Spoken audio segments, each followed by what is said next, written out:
বন্ধুরা, আমি সোমা বলছি, সোমা মুখার্জি। এত কষ্ট হচ্ছে ভিতরে যে হসপিটালে বসে থাকতে পারছি না। আমাদের সব ডাক্তাররা সবাই খুব ডিস্টার্বড। আজকে তো ওপিডি বন্ধ রাখা হয়েছে। তোরা জানিস সমস্ত ঘটনা শুনলাম, যা যা মানে সত্যিকারের ঘটনা, যেটা আরজি করের ভিতরের যে ডাক্তার তারা তাদের বন্ধু বান্ধব মারফত এটা ছড়িয়ে মানে এসছে আমাদের কাছে। অ্যাকচুয়ালি যেটা ঘটেছে সেটা হচ্ছে, আমি শুনে তো মানে বিশ্বাস করতেও নিজেকে কেমন লাগছে রে।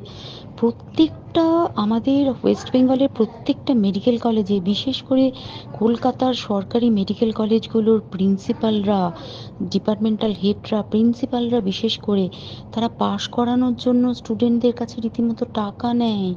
যেসব স্টুডেন্টরা, ইন্টার্নরা, পিজিটিরা যারা ভালো করে ক্লাস করে না বা থিসিস তারা জমা দেবে, পিজিতে তো থিসিস জমা দিতে হয়, তো